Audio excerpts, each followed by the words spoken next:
अनि हामीभन्दा ज्यादा चाहिँ यहाँको कतिजना श्रमदान क्याप्टन साहब दिनै थिएन, कति उहाँले परिश्रम गर्नुभयो। सँगसँगै गाउँको हरेकजना टोली 1 घन्टा श्रमदान दियो। उहाँहरूलाई जय होस्।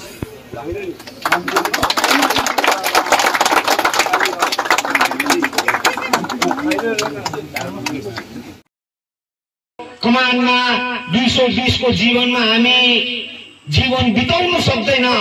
हामीलाई मिनिमम वेज चाहिन्छ भनेको यो बाटोको मुद्दा हो। बाटोको मुद्दा जमिन हाम्रो हुनुपर्छ।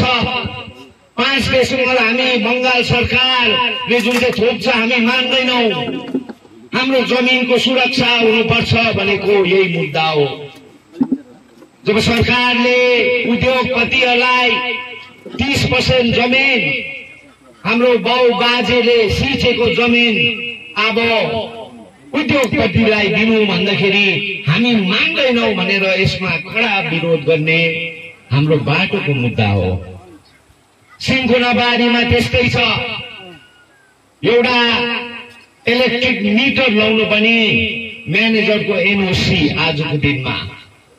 दासौता यो बाटोको इस्यु। बाटोको इस्यु हाम्रो आमा बिमार हुँदाखेरि छोरा भएर आमालाई बचाउनुको लागि कुन चाहिँ हस्पिटल, कुन चाहिँ डाक्टर तपाईँ जाओस्।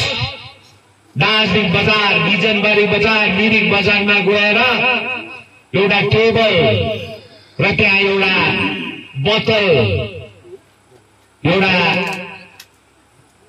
आमाको नक्सा टालेर गुहार माग्नुपर्छ छोरा छोरीहरूले।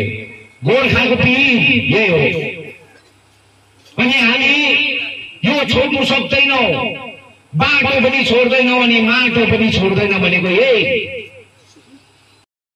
कमानमा 2020 को जीवनमा हामी जीवन बिताउन सक्दैन।